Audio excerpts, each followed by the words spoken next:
మీరు మాట్లాడుతున్నారు కదా అతనికి రాజకీయ అనుభవం లేదని. దోచుకోవడానికి దాచుకోవడానికి రాజకీయ అనుభవం కావాలి కానీ నిస్వార్థంగా ప్రజలకు సేవ చేద్దామని వచ్చిన వ్యక్తికి రాజకీయ అనుభవం ఎందుకు సార్? రాజకీయం అంటే సినిమాలో చూపించినట్టుగా రంగులు పూసుకుని 2 స్టెప్పులు 4 డైలాగ్స్ చెప్పాలనుకున్నారా?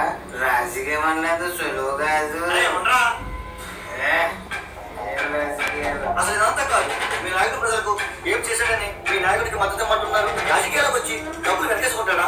మా నాయకుడికి డబ్బే కావాలనుకుంటే హీరోగా నెంబర్ 1 పొజిషన్లో ఉండి కూడా ప్రజలకు మంచి చేద్దామని ఒక రాజకీయ పార్టీకి మద్దతు ఇచ్చి వాళ్ళ ద్వారా డబ్బు కానీ పదవి కానీ ఆశించేవాడు కదా. కానీ అతనికి ఆ డబ్బే కావాలనుకుంటే సినిమాలు చేసుకున్నా అందులో డబ్బు సంపాదించగల దమ్మని వ్యక్తి మా నాయకుడు.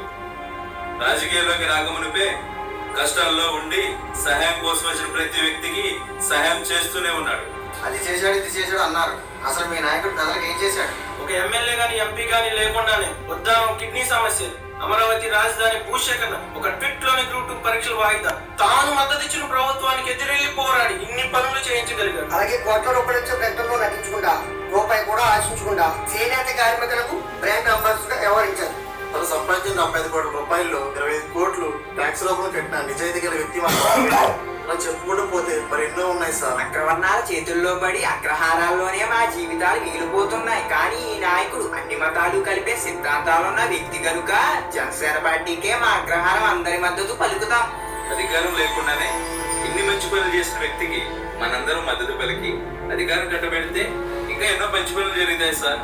అవునయ్యా, ఇన్ని మంచి పని చేశాడు. ఇవన్నీ ప్రజలకు ఎందుకు తెలియలేదు? ఇప్పుడున్న రాజకీయ నాయకుల న్యూస్ ఛానల్స్ న్యూస్ పేపర్స్ కానీ నడిపే స్తోమత లేదు మా నాయకుడికి. అందుకే జనసేన సైన్యాల ప్రచారం చేస్తూ మీ ముందుకు